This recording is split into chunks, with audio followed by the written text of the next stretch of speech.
घर घर काम करने को मजबूर थी महिला। एक मकान मालिक ने जो किया वह पूरी इंसानियत को हिला देने वाला था और आज के समाज के लिए एक आईना भी है। पूरी कहानी जानने के लिए वीडियो को आखिर तक ज़रूर देखें, लेकिन उससे पहले वीडियो को लाइक करें, चैनल को सब्सक्राइब करें और कमेंट में अपना नाम और अपने शहर का नाम ज़रूर लिखें। दोस्तों, यह कहानी है रीमा की।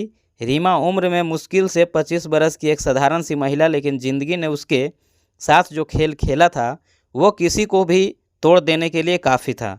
शादी को अभी 7 साल ही हुए थे कि उसके पति अचानक एक बीमारी से चल बसे। रीमा को लगा मानो उसके पैरों के नीचे से ज़मीन खिसक गई हो। वो सोच भी नहीं पाई थी कि अब उसके आगे की ज़िंदगी कैसी होगी। सबसे बड़ा दर्द यह था कि उसकी गोद में एक 5 साल की नन्ही सी बेटी थी, लेकिन पति की मौत से भी बड़ा घाव उसे तब मिला जब उसके ससुराल वाले साफ शब्दों में कह गए, हमारे घर में अब तेरे लिए कोई जगह नहीं है। अगर तेरे पेट से बेटा होता तो हम तुझे रख लेते, लेकिन तू तो सिर्फ बेटी की माँ है। तू अब हमारे लिए बोझ है। यह सुनकर रीमा का दिल चकनाचूर हो गया। वो अपनी मासूम बच्ची को सीने से लगाकर रोती रही, लेकिन उसे घर से निकाल दिया गया। थोड़ी उम्मीद लेकर रीमा मायके पहुंची, मगर वहां भी हालात अच्छे नहीं थे। उसके बूढ़े माँ बाप बेहद गरीब थे, जैसे तैसे किसी तरह गुजर बसर कर रहे थे।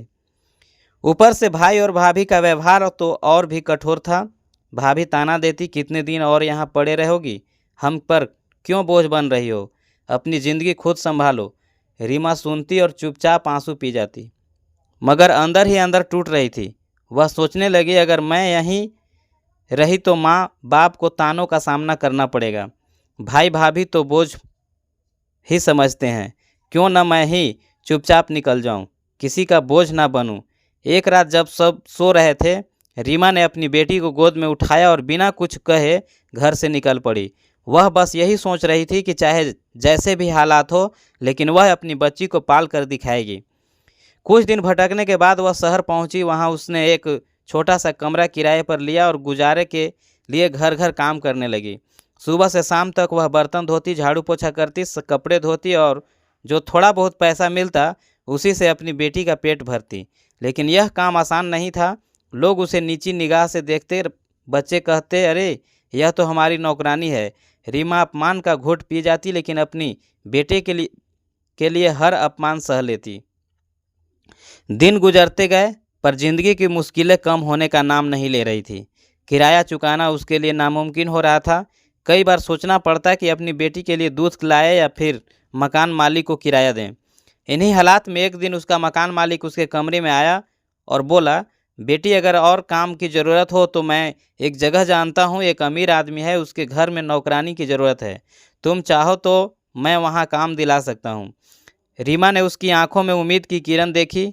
वह जानती थी कि यह उसके और उसकी बेटी के लिए एक नया मोड़ हो सकता है, लेकिन उसे क्या पता था कि उस घर में कदम रखते ही उसकी ज़िंदगी हमेशा के लिए बदल जाएगी।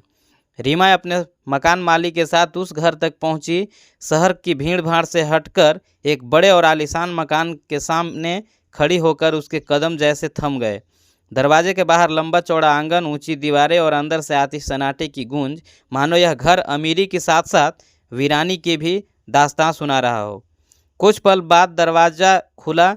सामने खड़ा था एक लंबा सा नौजवान, गोरा चिट्ठा, मगर चेहरे पर गहरी उदासी और थकान की परतें। उसकी उम्र मुश्किल से 28 साल रही होगी। मकान मालिक ने धीरे से कहा, भाई साहब, यह है रीमा, बहुत मजबूर है, घर घर में काम करती है। अगर आप चाहो तो यह आपके घर का काम संभाल सकती है। युवक ने धीमी नज़र से रीमा को देखा और फिर उसकी गोद में सिमटी नन्ही बच्ची को उसकी आंखें जैसे ठहर गई हो। रीमा सकुचाकर बोली, अगर आप चाहे तो मैं आपके घर झाड़ू पोछा, खाना बनाने सब काम कर दूंगी। बस इतना कर लीजिए कि मुझे और मेरी बेटी को यहाँ रहने और खाने का सहारा मिल जाए।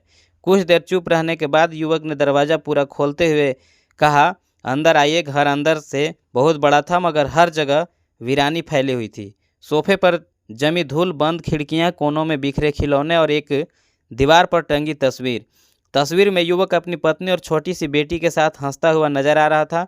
रीमा ने तस्वीर देखी तो समझ गई कि इस मुस्कुराहट के पीछे कोई गहरा दर्द छुपा है। तभी उस युवक ने बताया, मेरा नाम अभय है, मैं कभी अपने माता पिता, पत्नी और एक मासूम बेटी के साथ खुशहाल जिंदगी जी रहा था, मगर कुछ महीनों पहले एक दर्दनाक हादसे में उसका पूरा परिवार खत्म हो गया।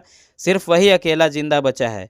वो हादसे का जिक्र करते ही जैसे टूट गया, आंसू पोंछते हुए बोला, और तब से यह घर, यह जिंदगी सब सूना हो गया। रीमा चुपचाप सुनती रही। उसने अपनी बेटी और कस कर सीने से लगा लिया। अभय की आंखें बार बार उस बच्ची पर जा रही थी। उसे लग रहा था मानो उसकी खोई हुई बेटी उसके सामने बैठी है। धीरे से वह बोला, तुम्हारी बच्ची का क्या नाम है? रीमा बोली, अन्वी। अभय हल्के से मुस्कुराया। उसके चेहरे पर महीनों बाद इंसानियत की एक झलक लौटी। अन्वी बिल्कुल मेरी गुड़िया जैसी। रीमा ने अपनी पहली बार उस घर में इंसानियत की गर्माहट महसूस की। अभय ने तुरंत कह दिया, तुम यहीं रहो, घर का कामकाज संभालो, तुम्हें और तुम्हारी बेटी को अब बाहर किसी चीज़ की कमी नहीं होगी। रीमा की आंखों से आंसू टपक पड़े। वह जानती थी कि शायद यह उसकी ज़िंदगी का सबसे बड़ा मोड़ है, लेकिन उसे क्या पता था कि यह रिश्ता महज एक मालिक और नौकरानी का नहीं रहेगा, बल्कि आने वाले दिनों में यही रिश्ता इंसानियत से बढ़कर कुछ और रूप ले लेगा। रीमा ने उस घर में काम करना शुरू कर दिया। सुबह सुबह वो घर का झाड़ू पोछा करती, फिर रसोई संभालती और दिन भर घर के कोने में बसी वीरानी को मिटाने की कोशिश करती। मगर धीरे धीरे यह सिर्फ काम तक सीमित नहीं रहा, क्योंकि उसकी मासूम बेटी अन्वी के जरिए उस घर में एक नई रोशनी उतरने लगी थी। अन्वी छोटी सी थी, पर उसकी चहचहाट पूरे घर को भर देती थी। वो कभी आंगन में बैठकर गुड़िया से खेलती, कभी कमरे में भागती, तो कभी खिलखिलाकर हंसती। अभय अक्सर चुपचाप उसे देखता रहता। उसकी आंखों में नमी और चेहरे पर खोई हुई मुस्कान दोनों एक साथ उभर आते। उसे लगता मानो उसकी अपनी बेटी फिर से लौट आई हो। एक दिन अन्वी खेलते खेलते गिर गई और उसने घुटनों से खून निकलने लगा। रीमा घबरा कर दौड़ी, लेकिन उससे पहले ही अभय ने उसे गोद में उठा लिया। वह कांपती आवाज़ में बोला, कुछ नहीं होगा मेरी गुड़िया को, बिल्कुल कुछ नहीं होगा। रीमा यह सुनकर सन्न रह गई। यह पहला मौका था जब अभय ने अन्वी को अपनी बेटी की तरह गुड़िया कहकर पुकारा था। उसकी आंखें भर आई। उसने देखा कि जिस आदमी ने अपने परिवार को खो दिया था, उसकी आंखों में अब फिर से जीने की वजह चमक रही है। धीरे धीरे अभय का लगाव सिर्फ अन्वी तक ही नहीं रहा, बल्कि रीमा तक भी पहुंचने लगा। वह उससे देखकर अक्सर सोचता, यह औरत कितनी मजबूत है, पति को खो दिया, फिर भी ससुराल ने ठुकराया दिया, मायके ने बोझ समझा, फिर भी अपनी बेटी के लिए खड़ी है, लड़ रही है। एक शाम जब रीमा रसोई में खाना बना रही थी, तो अभय चुपचाप आकर दरवाजे पर खड़ा हो गया। उसने धीमे स्वर में कहा, रीमा, तुम्हें नहीं लगता कि यह घर अब पहले जैसा नहीं रहा? रीमा ने मुड़कर उसकी ओर देखा। कैसे पहले जैसा साहब? अभय ने लंबी सांस ली और बोला, पहले यह घर सिर्फ वीरान था, लेकिन अब यहाँ हंसी गूंजती है। तुम्हारी बेटी की मासूम बातें सुने मुझे जीने की ताकत देती है, और तुम्हारी मेहनत, तुम्हारी हिम्मत मुझे इंसानियत पर भरोसा दिलाती है। रीमा चौंक गई। उसकी आंखें भर आई। वो कुछ बोल नहीं पाई, बस चुपचाप आंसू पोंछकर वापस काम में लग गई। लेकिन उसके दिल में कहीं न कहीं यह बात उतर चुकी थी कि अभय सिर्फ उसका मालिक नहीं, बल्कि एक ऐसा इंसान है जो उसके दर्द को समझता है। दिन बीतते गए। अभय अब अन्वी को स्कूल छोड़ने खुद जाने लगा। धीरे धीरे यह रिश्ता इंसानियत से बढ़कर एक अटूट अपनापन बनाने लगा। रीमा खुद सोचने लगी, क्या यह वही ज़िंदगी है जिसके लिए मैं तरस रही थी? क्या यह आदमी सच में मेरे और मेरी बेटी का सहारा बन सकता है?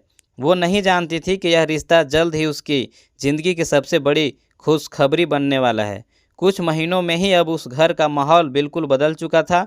जो घर कभी वीरान और उदास था, अब वहाँ अन्वी की खिलखिलाहट और रीमा की हंसी गूंजती थी।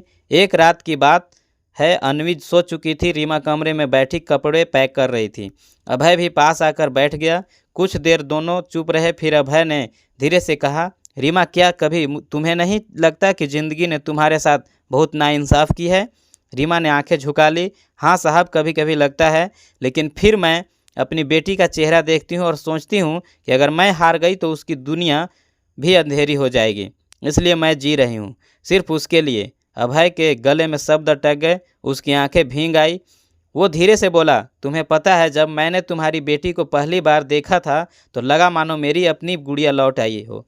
शायद इसी वजह से तुम्हारे और उसके बिना अब यह घर अधूरा लगता है।